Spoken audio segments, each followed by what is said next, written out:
Welcome to another terrific program at the Merowitz Center. Thanks for joining us. My name is Laura Bryant. Our special guide today is Elana Kaplan, former St. Louisan and museum educator and lecturer at the Met. This morning's session is part 1 of 2, an unforgettable exhibition featuring 2 painters who helped define 19th century French painting. Part 2 is next week, Wednesday, March 13th at 10 a.m. Central, just like this morning. As usual, we have a big crowd for today's program. Elana always has a big draw. So let's get started. It's really a great pleasure to welcome you back, Elana, and we're happy to see you again. Okay, great. Thank you so much, Laura. It's great to be back. And this is one of my favorite exhibits at the Met. It actually closed the beginning of January, but it was definitely a blockbuster. There were always lines of people to see it. And it was a great exhibit that we're going to explore together virtually. So it's an exhibit that examines one of the most significant artistic dialogues in modern art history, the close and sometimes tumultuous relationship between Edouard Manet and Edgar Degas. They were actually born only 2 years apart. Manet was born in 1832 and Degas was born in 1834. And as we'll see today through their artwork, they were sometimes friends, sometimes rivals, and at times antagonists, but they worked together to define modern painting in France. So today we're going to examine their careers in parallel.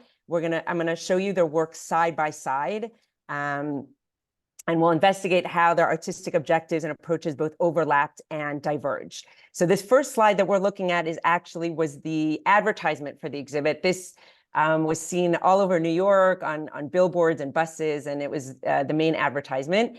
And I'm going to whet your appetite a little bit because we're actually not going to discuss these 2 paintings today. We're going to discuss them next time. But I wanted you to kind of see the advertisement for this exhibit. So the exhibit had more than 160 paintings and works on paper.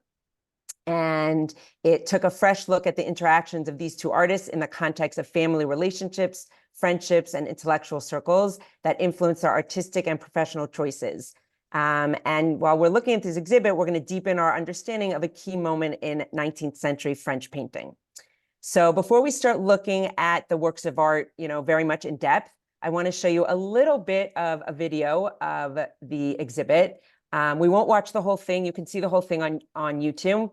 But I just wanted to give you an idea of what some of the paintings look like in the exhibit, what the space looks like, because we're going to be seeing the paintings in my PowerPoint, but it's important to see them, how they looked in the exhibit and what the space looked like to get a better understanding of the exhibit. So I'll show you just about a minute and a half of this video. As I said, you can go on YouTube and watch the rest of it, but it'll just give you a little bit of a background and see what the paintings look like in context.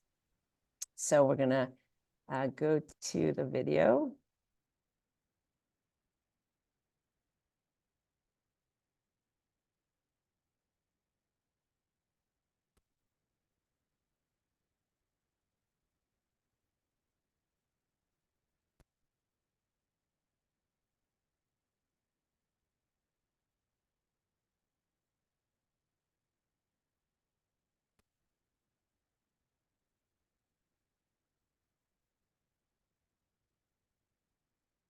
Hold on 1 second. For some reason, it came off of my screen.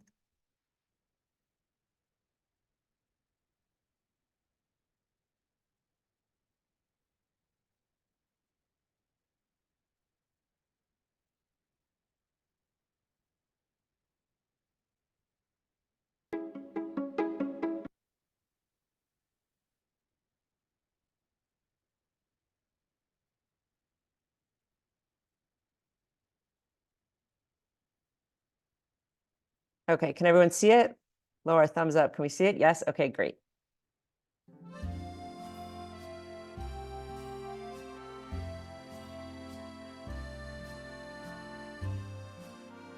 So this gives you an idea of you see the advertisement for and this is inside the exhibit. And we're going to see all these works of art, but this way you see what they look like in the exhibit.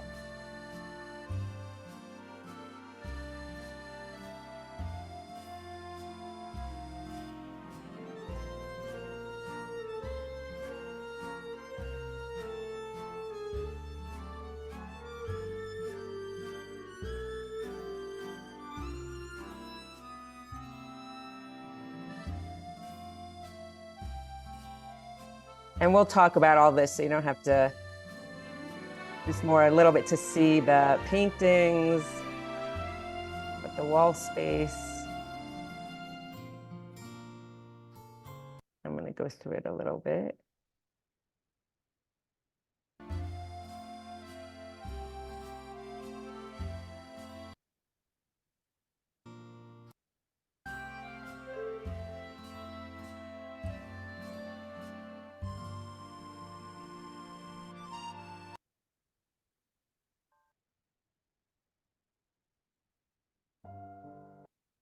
And as I said, we'll see all of these paintings up close, but just to give you an idea of what they look like, this is kind of a video of the space. So you can see like, what the paintings look like in the space and what the exhibit looked like. Okay, so we're gonna go back now to our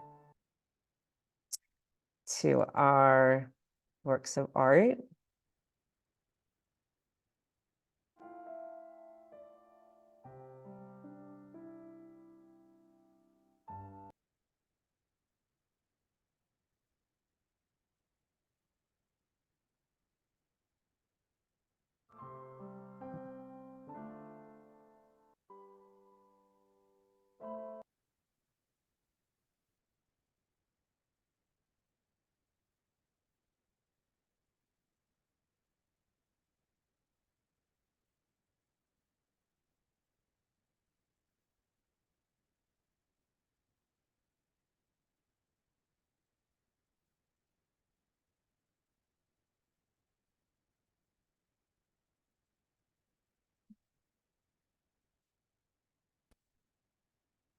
Okay, hold on one second.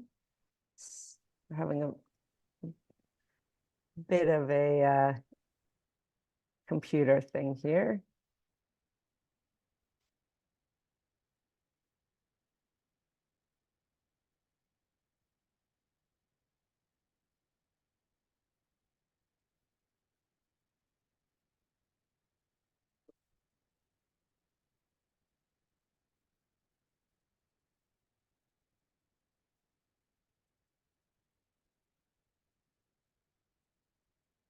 Okay, there we go. We're back to our slides. Okay, great. So hopefully you got a little idea of the space of the exhibit. And now we're going to get started looking at our works of art. We're going to start off here. This is, I don't know if you saw the first image of the exhibit, and I'll actually show you a picture of myself in there. Okay, so this is when you walked into the exhibit, this is the first thing that you saw, and hopefully you saw that on the video also. And this is what it looked like when you walked in. And you walked into the exhibit looking at a self-portrait that Manet did of himself and a self-portrait that Degas did. And that's the first thing that you see. And interesting how the architecture of the exhibit always is tied into the exhibit also. And you see there's kind of a slash right behind me. And that slash is what I was talking about, how sometimes they were friends, sometimes they were rivals, sometimes they were antagonists.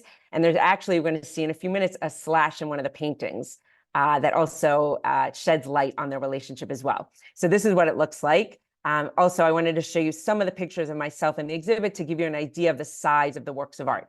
I will say the sizes of the works of art also, but just so you can also visualize them. Okay, so now we're going to go back and concentrate on these self-portraits a little. So this is a portrait of a self-portrait that Manet did. He called it Manet with a palette. You can see the palette on the lower left-hand side. He did this painting around 1878 when Manet was 46 years old. This painting is oil on canvas, and it's in a private collection. The size is 33 inches by 27 inches. So although Manet often sat for portraits by fellow artists, he actually only made 2 self-portraits. So this is one of the 2 that he made. And here you can see he presents himself as a painter holding the tools of his trade. So you can see he has a paintbrush in one hand, he has his palette in the other hand. But not only is he showing himself as an artist, he's also showing himself as a Parisian dandy, right? He's wearing a black felt hat and a jacket. So he's really showing us who he is. So this is Manet's self-portrait. And our next one, we'll compare it to Degas' self-portrait, which he did. You might notice right off the bat that he was much younger when he painted this. Manet was 46 years old in his self-portrait, and Degas was only 21 years old in this portrait. This painting is similar size. It's 32 inches by 25 inches, and this is owned by the Musée d'Orsay in Paris.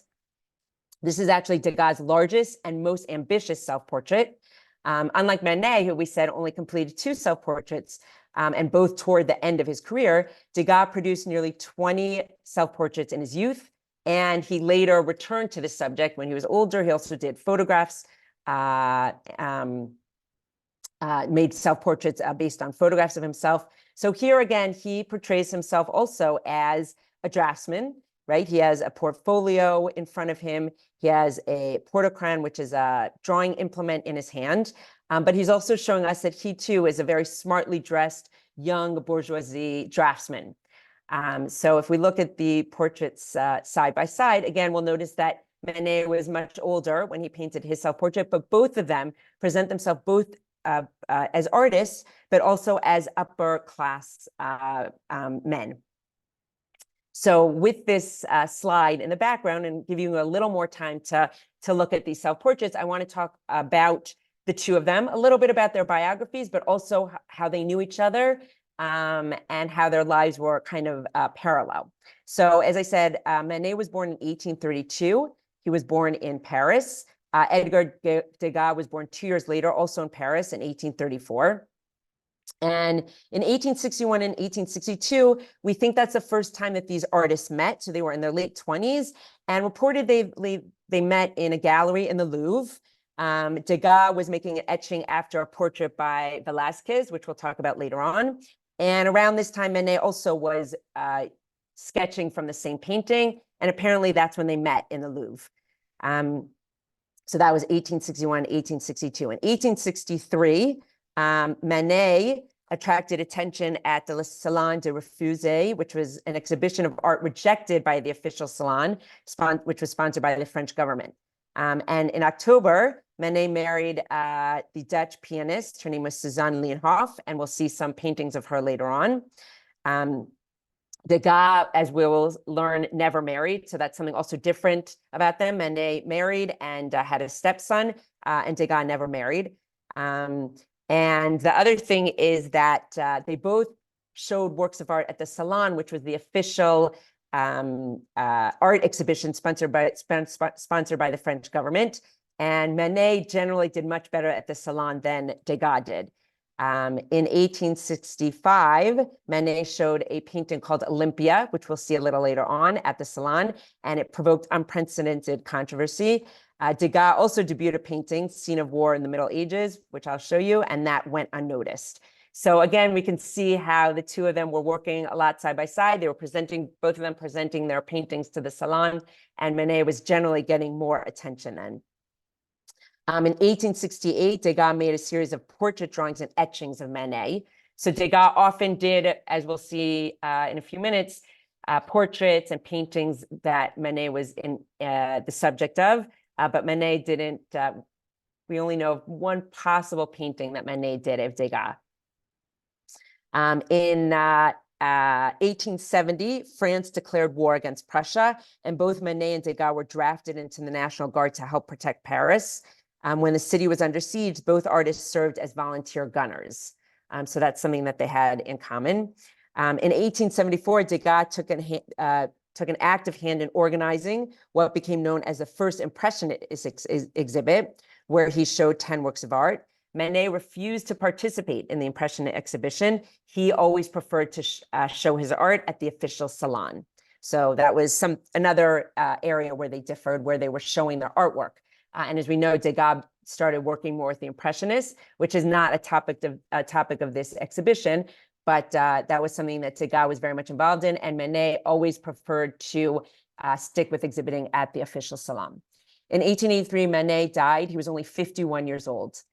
Degas was very upset by his friend's death, and at the time that he died, Degas said, quote, "He was greater than we thought." In 1884, a year after Manet died, there was a retrospective exhibition of his work in January, and then there was an estate sale in February. Degas actually purchased 2 drawings and a print by Manet, and after that, he continued to actively collect Manet's art.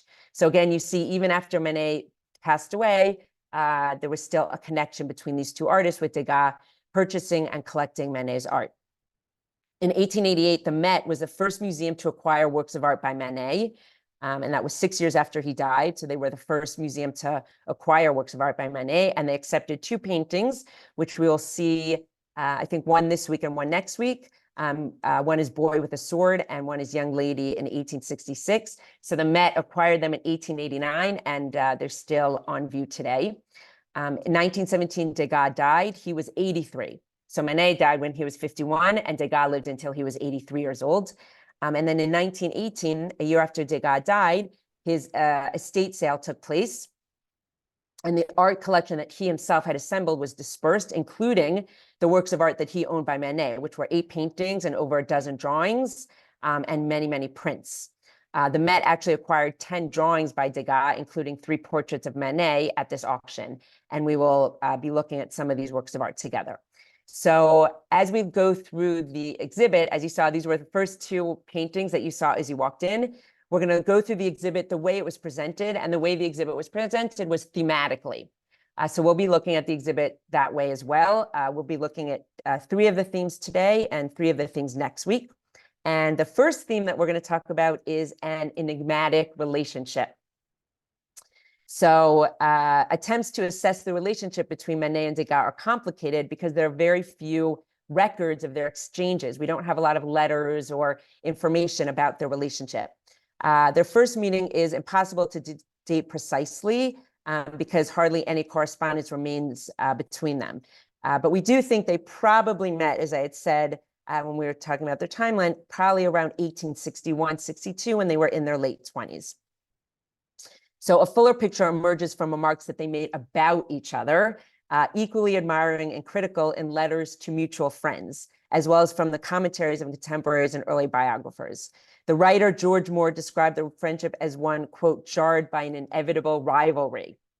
Their artwork reveals a conspicuous asymmetry. While no clearly identifiable representations of Degas by Manet are known to exist, so we don't know for sure that Manet did any paintings of Degas, but we do have a group of striking portraits, drawings, etchings, and paintings that Degas did of Manet and show Degas' regard for his close colleague. Okay, so the first painting we're going to look at here is done by Manet. And this is Madame Manet at the piano. So this is his wife at the piano. It was painted around 1868. It's at the Musée d'Orsay in Paris, and the dimensions are 15 inches by 18 inches. So again, I'll always tell you the dimensions because they all look the same size on the screen. Most of the paintings in the exhibit, by the way, are either from the Met's collection or the Musée d'Orsay, but you'll see we do have some from other museums as well. Okay, so here we see Manet's wife, Suzanne, and she was a talented musician. She had actually been one of his family's piano teachers. So he knew her before they got married. He portrayed her many times in paintings, and we'll see that today and next week. But this particular painting, we actually think he made in response to a painting that Degas made of his wife at the piano, which we're going to see next. We're going to see that right now. We'll see this painting was made in response to this painting over here. Now, when you're looking at this painting, you might notice right away that it looks like it's cut off on the right side. And it is actually. This was a painting that Degas did of both Madame Manet and Monsieur Manet, or his friend Manet, are both in the painting. And this was done also in 1868.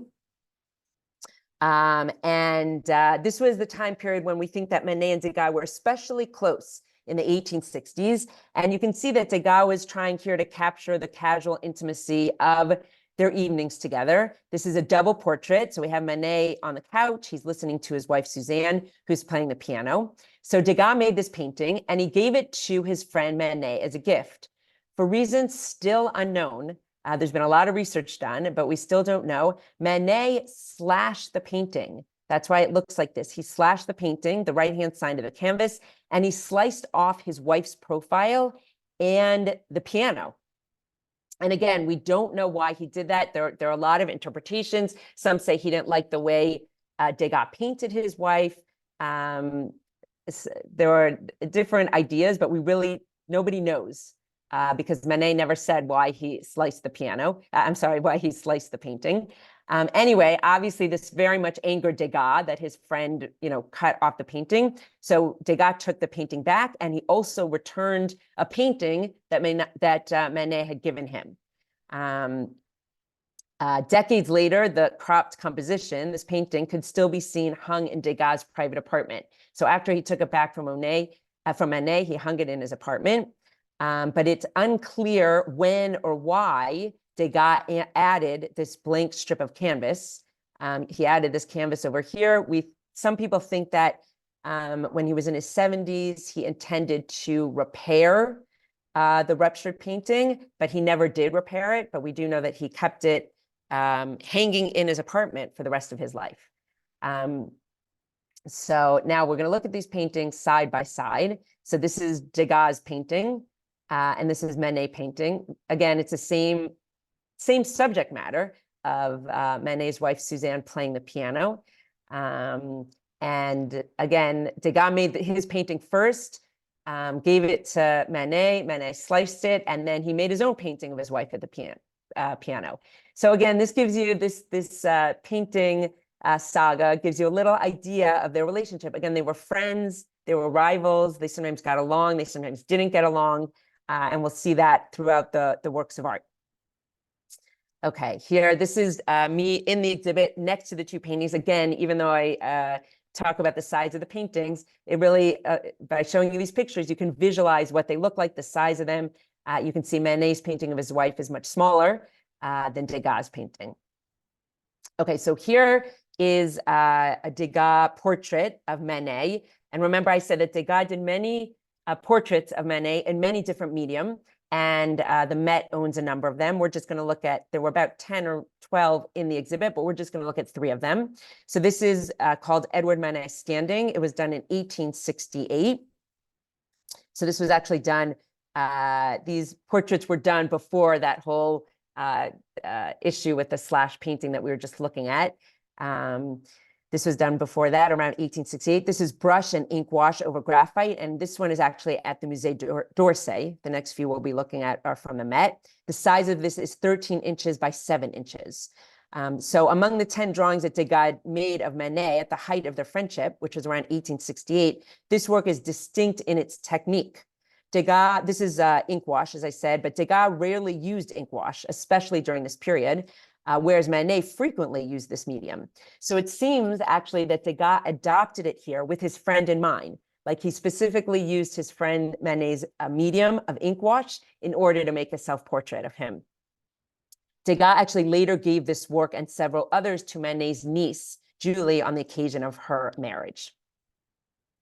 Okay, we're going to look at 2 more portraits that Degas did of Manet. These are at the Met, and the one on the left is Manet seated holding his hat, also done in 1868, and it's graphite and black chalk, and the size is 13 inches by 9 inches. And the one on the right is Manet seated, turned to the right, also 1868. It's etching and dry point, and it's 12 inches by 8 inches. So this is, again, during the 1860s when Degas was very active as a portraitist, and we'll see many of his portraits today. And here he made his friend Manet the subject of a group of drawings and prints. And as I said, the Met owns many of them. And we're looking at 2 of them here. Okay. So now we're going to go on to our next theme, and that is artistic origins, study, copy, create. And as I give you a little bit of a background, you can look at this painting done by Manet. It's called Fishing. But I'll give you a little bit of a background of this topic. Both Manet and Degas circumvented the established training ground of the École des Beaux-Arts to learn their craft, perhaps signaling from the outset their shared desire for independence. An essential aspect of their formation was copying great works of art by European artists, which were found in the collection of the Louvre and also in the print room of the National Library. And indeed, we think that the artists first met copying works of art at the Louvre. Most early 20th century biographers think that that is where the artists first met. And they met when Degas was making an etching of a painting attributed to Velázquez. So the 2 artists, Manet and Degas, had very similar backgrounds and social status, and that afforded them the opportunity to further enrich their artistic educations through travel. So they studied art in Paris, but they also both visited Italy several times in the 1850s. Manet also traveled to Holland and Central Europe as well. Both artists greatly admired the works of art by Velázquez and Delacroix. And paintings by these artists and copying paintings by these artists really shaped the development of their own visual language.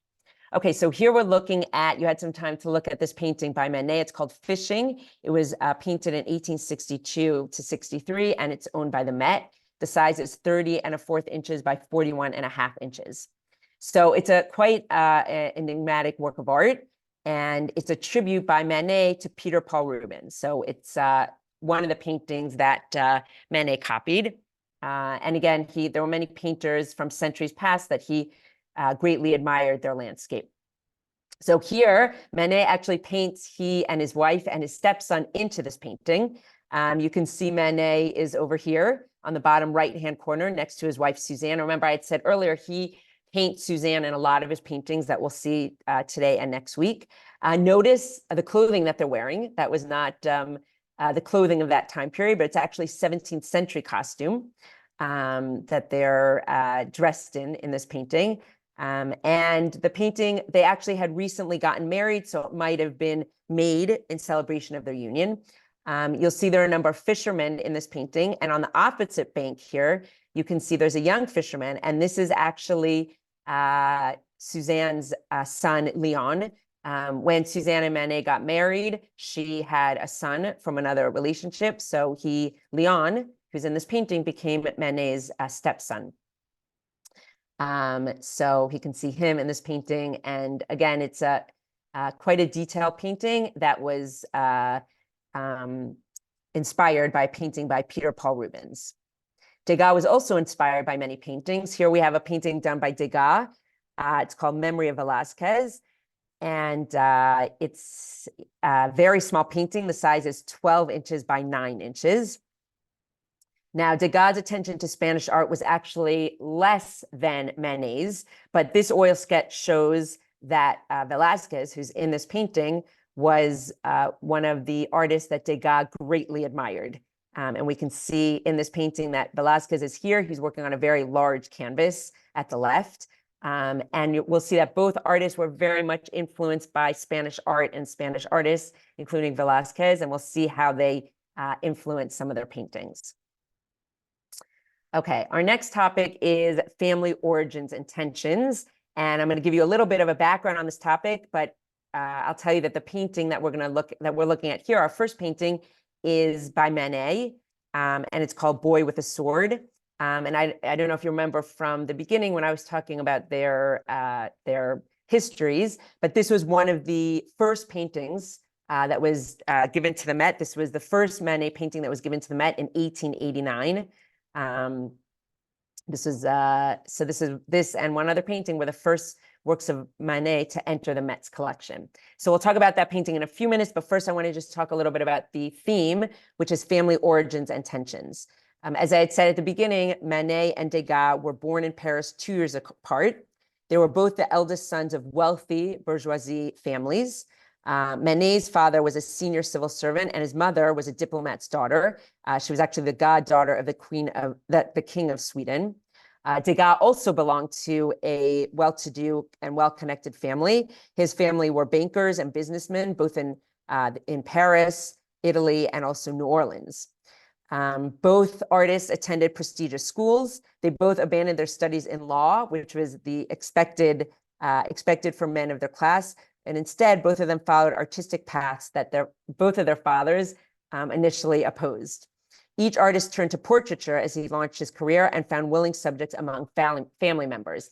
And that's our next topic. We're going to be looking at portraits of their family members. Hey, Elana. Yes. So we've had a request for you to slow down a little bit. They're hanging on to every word. Oh, okay. Slow down just a tad. Sure. Okay. Thank you. So as I had said before, Manet often used his family members in his portraits. As we see here, this is his stepson, Leon, and he also uses his wife a lot in portraits. Now, Degas as I mentioned before, never married or had children. He remained a bachelor. So he did paintings of his siblings and other relatives that we will see today. We know that both the artists knew each other, their families knew each other. They interacted and socialized together. We know that Degas' father held musical evenings in his apartment on Mondays, and the Manet family attended those musical evenings. And we know that Manet's mother hosted a salon on Thursdays that Degas' family regularly joined in. So their families were very much connected, as were these two artists. Okay, so with that background about their interest in their backgrounds, their families, we're going to start looking at some of their family portraits. So as I said, this is Manet's painting called Boy with a Sword. It was painted in 1861. It is owned by the Met. The size is 51 inches by 36 inches. So this is a painting of Manet's stepson, Leon, and he posed for this painting when he was 10 years old. As I said, Leon frequently posed for Manet, appearing in 18 of his paintings. And again, he was Suzanne's son from a previous relationship and became Manet's stepson, and they became quite close. Now here again, notice the clothing. We see this was not the clothing of the 1860s. This is again 17th century costume. And you can see Manet added a period sword as a prop. And again, this is a tribute to the great Spanish painters that both Manet and Degas admired. But here, this is really a tribute to Velázquez, who was an artist that both Manet and Degas greatly admired. In 1889, the New York collector Irwin Davis, who had purchased this painting, he donated this painting and another painting that we'll see next week, Young Lady, to the Met. They were the first works by Manet to enter a museum collection, and they've been at the Met ever since. Okay, our next portrait is done by Degas, and this is at the Musée d'Orsay in Paris. The size is 21 inches by 15 inches. So as we'll see, Degas did many portraits of family members, but he rarely did any paintings of his father. This is actually the only portrait that we know that has his father in it, but his father is not the guy playing the guitar in front. That's actually a singer and a guitar player. His father is the man in back. So even though he's in this painting, he's in the background of the painting. It's actually showing one of those musical evenings that I talked about that the Degas would host in their apartment on Mondays, that the Manets would attend. So this is one of those musical evenings. So we see his father in the background on this musical evening. And this painting actually belonged to a small group of works that Degas kept in his private quarters until the end of his life. And again, as I said, this was the only portrait that Degas included his father in, but it was a painting that he always kept. And actually, a friend of his said that this was a painting that Degas hung above his bed in his bedroom. It was so special to him. Okay, our next painting is done by Manet. It's called The Music Lesson. It was painted in 1870, and this is at the Museum of Fine Arts in Boston. It's the size, the size is 55.5 inches by 68.1 inch. So in this painting, Manet depicts a friend of his who's playing the guitar alongside a woman who's holding a songbook. And this shows, again, Manet's appreciation for Spanish culture. The musician was a Spanish musician. And we'll see, so this is, it's called The Music Lesson by Manet. Now, Degas did another painting in response to Manet's painting. This is called The Violinist and Young Woman. It was painted in 1871. And it's at the Detroit Institute of the Arts. And again, it was painted in response to Manet's painting. In a minute, we'll look at them together. Let's do that now. We'll look at them side by side.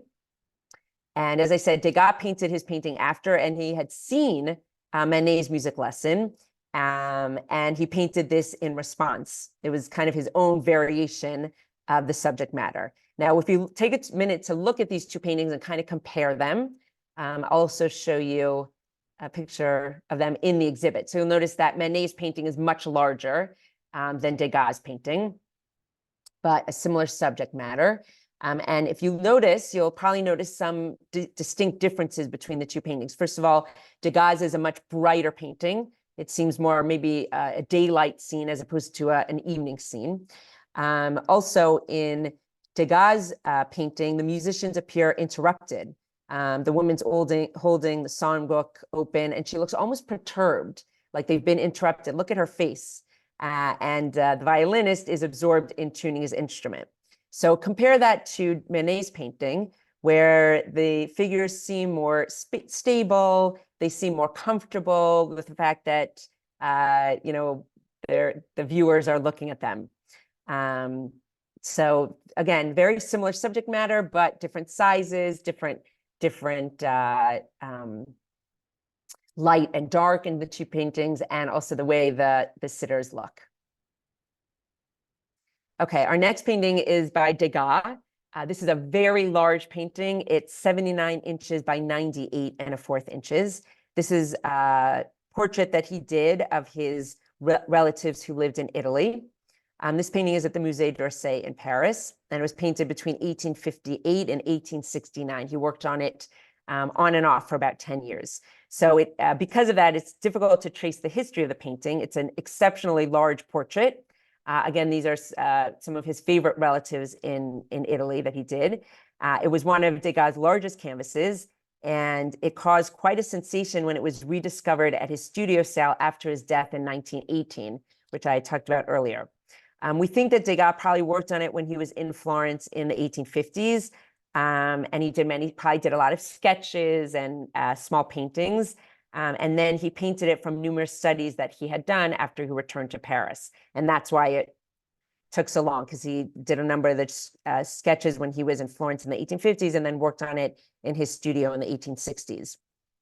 So it's a very audacious portrait. It shows his aunt, who's standing here, braced by her two daughters.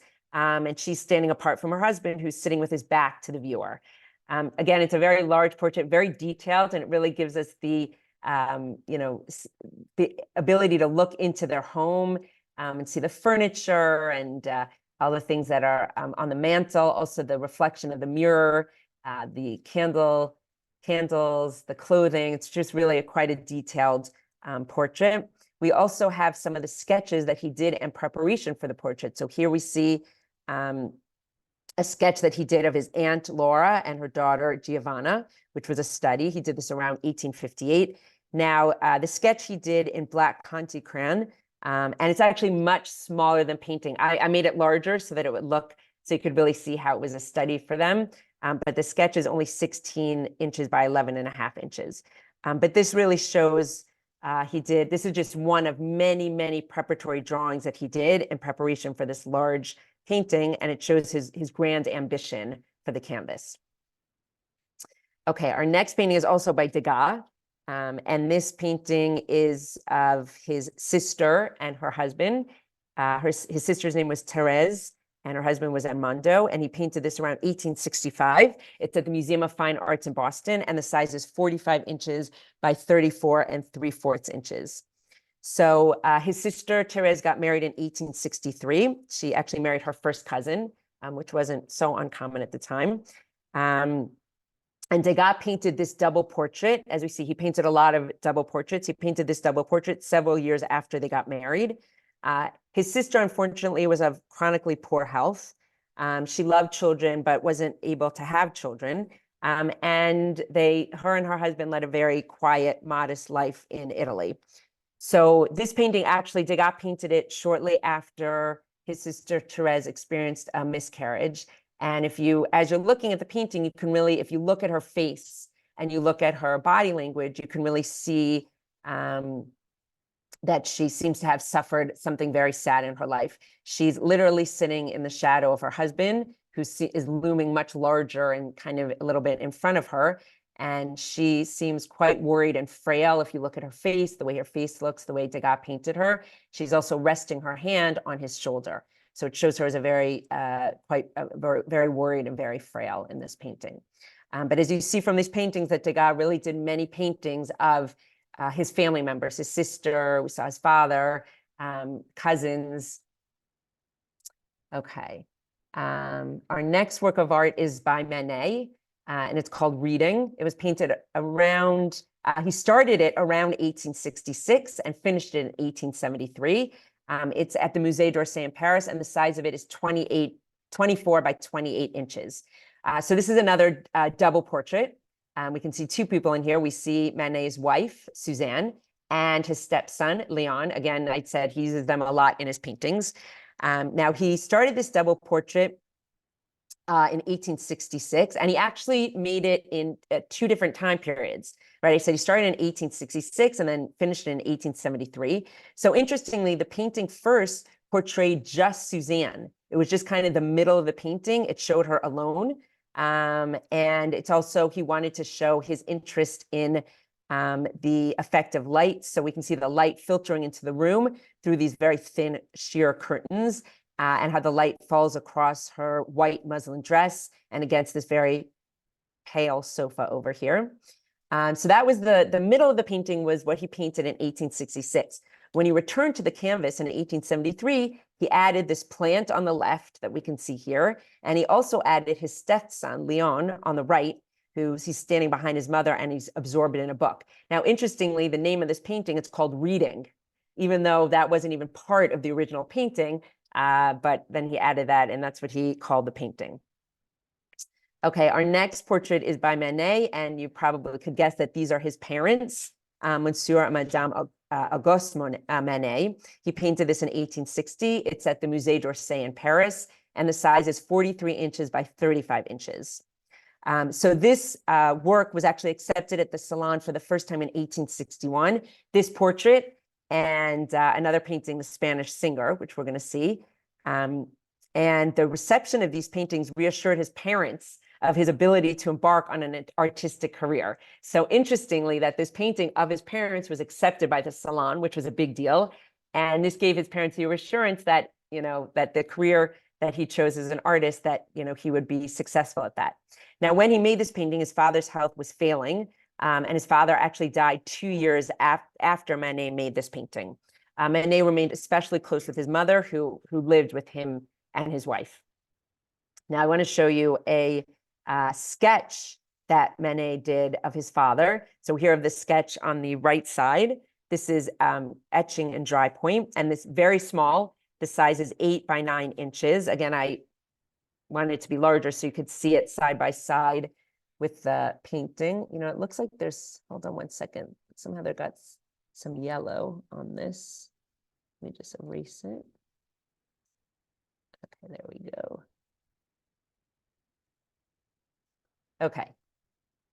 Okay, so here we see this print. And he based this print that we see on the right on the double portrait of his parents. And again, he exhibited the double portrait of his parents at the Salon in 1861. But interestingly, if you look closely at this print, and I'm glad that it's large so we can really see it, you can see how he used etching in this print. And he did that often to reconsider his painted compositions. So again, when he made these works of art, his father's health was in decline. And Manet really wrestled with how to portray his father, because he wanted to show him quite dignified, and as he knew him, but he also wanted to accurately portray him, and he was in failing health. So we can really see his struggle in the shifting representation of his gaze. So although in the painting you can see his gaze appears downcast, in the etching he's looking straight outward. So we can see that he was kind of grappling with how he wanted to present his father. And actually, this etching that we see was in Degas' collection. Remember, I said Degas collected a number of Manet's works of art, especially after Manet died. And this etching on the right was in Degas' collection. Okay, our next painting here is Degas' painting of his grandfather. It was painted in 1857. And it is in the Musée d'Orsay in Paris, and the dimensions are 20 inches by 16 inches. So Degas' grandfather was actually 87 years old when Degas went to visit him in Italy in 1857. Now, Degas, interestingly, he did many portraits of his grandfather. He only did that one of his father, but he did many of his grandfather. And this painting, Degas considered the most finished painting that he did of his grandfather. So despite its small size, it's only 20 inches by 16 inches, it really captures his grandfather's imposing stature, as well as really showing us a frank intimacy in this painting. Okay, so I think we're actually going to stop here for today because we just have about 10 more minutes and I want to leave time for questions. And as I said, part 2 will be next week, where we're going to get to some of the famous paintings that were shown at the Salon, some more portraits, and some of their paintings of their friends and colleagues as well. So we'll do all those works of art next week, but we're going to end here with these portraits for today. Okay, so I pulled everybody up for questions. It might be easy. Okay, we'll start with Dave, but it might be easier if you, well, we'll see what the questions are like. Sometimes it's easier if you're not screen sharing, we can see everybody's faces. Yeah, so I'll stop the screen share, and then if there's questions about specific paintings, we can go back to those paintings. Okay, so Dave, do you want to start with our question? My question is, there's a great variation in the size of the paintings. And my question is, how do they decide how big to make it when they were designing the paintings? So it's a good question. I think some of it had to do with subject matter, and some of it had to do with, when they were working on sketches, seeing how large they might want to make it based on the sketches and the works of art that they did. Okay, we've got a question. Samuel?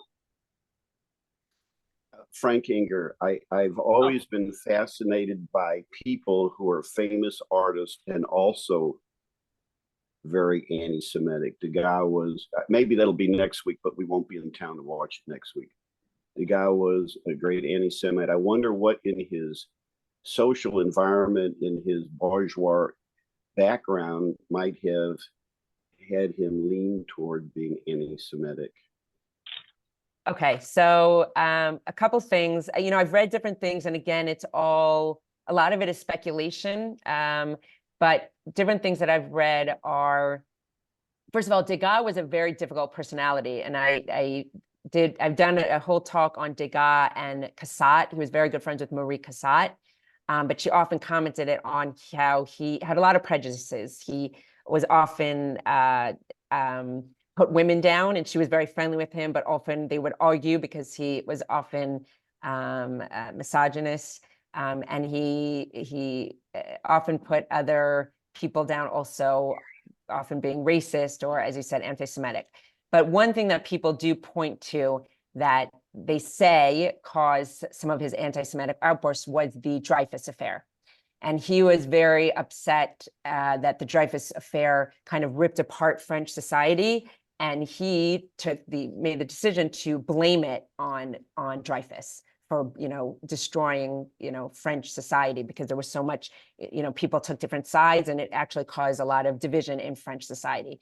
So that's what I've read, that people say that's why he had some anti-Semitic. The other half of my question is, he never chose to marry. Was he ever in a relationship? He didn't care for women. He detested women. What was that all about? So, no, I mean, it's interesting because he was very good friends with Marie Cassatt. I mean, the two of them, and we're going to see, well, if you're not here next week, I think it's going to be recorded, but he did many paintings of Marie Cassatt. He did drawings, and we're going to see those next week. She was often a model for him. They worked together. They were in the Impressionist, exhibitions and worked on them together. But yet he often would, make, derogatory comments about women or about her. Why he didn't marry, again, I don't know. There are many Marie Cassatt also never married. She was single her whole life. They were very good friends. People speculate they had a romantic relationship. I haven't seen anything that says that for certain. But I don't know. I don't know. I'm not sure why. He never said why he didn't choose to marry. Linda, you have a question? I noticed as you were showing, first of all, thank you so much, Elana. It was an excellent presentation. But I noticed as you were showing the different, art, you would show one artist and then the other artist. And I was finding myself trying to guess before you said which one painted which painting, because to me, there was a lot of interchange styling going on. There was a lot of similarities. Do you feel that they were trying to do that? That they were like, because many of them I guessed wrong. Yeah. That's why I was wondering. So it's interesting. I had that with a couple of the paintings also, that when I first looked at them and wasn't sure. So first of all, as you said, a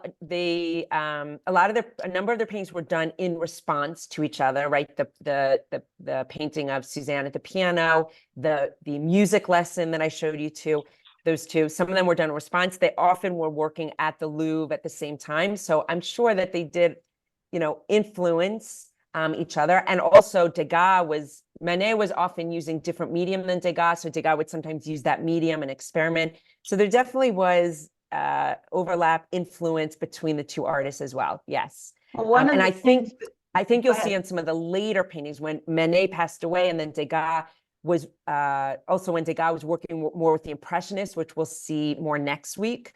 Although this exhibit does not touch on that.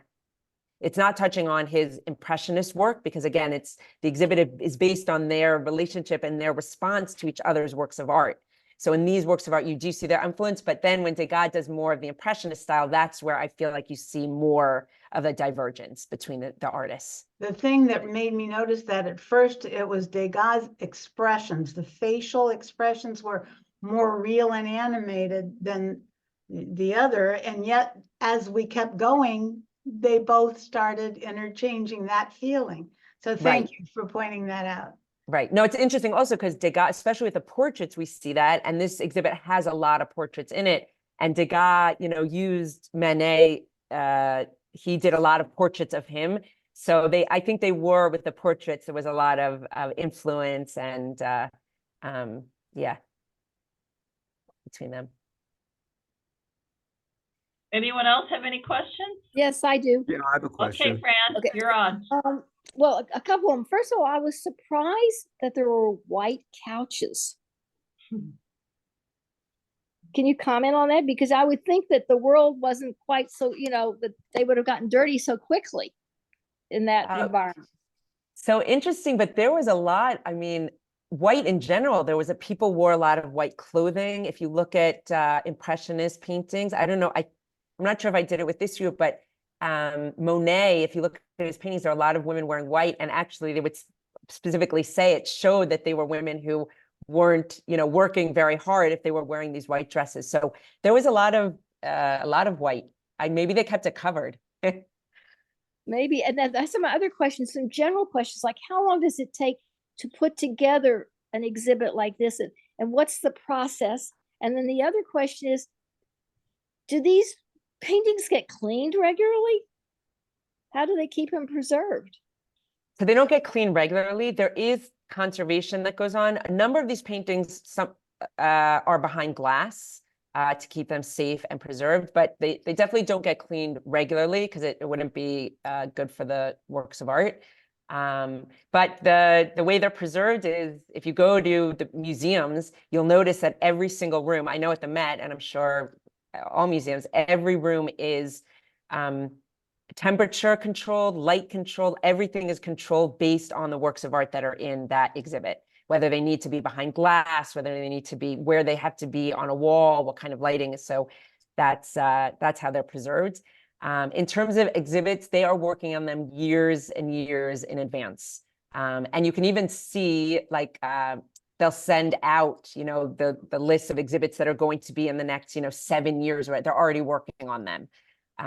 This exhibit was done in conjunction with the Musée d'Orsay. And if you go on YouTube, there are actually a number of videos that talk a little bit about how they put the exhibit together. So if you're interested in that, they have that in the exhibit videos also, more in-depth information. Thank you. Alan, did you have a question? Yeah, I'd like to ask Elana this question. She mentioned that both Manet and Degas were gunnery officers during the Franco-Prussian War. Do we have in this exhibit or anything else, any paintings they did of the war or the Paris Commune or the revolution that occurred after France was defeated? Yeah, so thanks. Hi, Dad. Hi. Thanks for that question. And that's a great leading question to tell everyone you have to come back next week because yes, Manet did a number of paintings that included, actually, they both were also, he did paintings of warships from the Civil War that were docked outside of France. So he did a number of paintings of warships.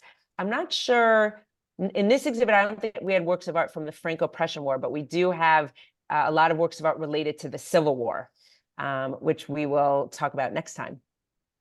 Good. That was a nice softball pitch from your dad.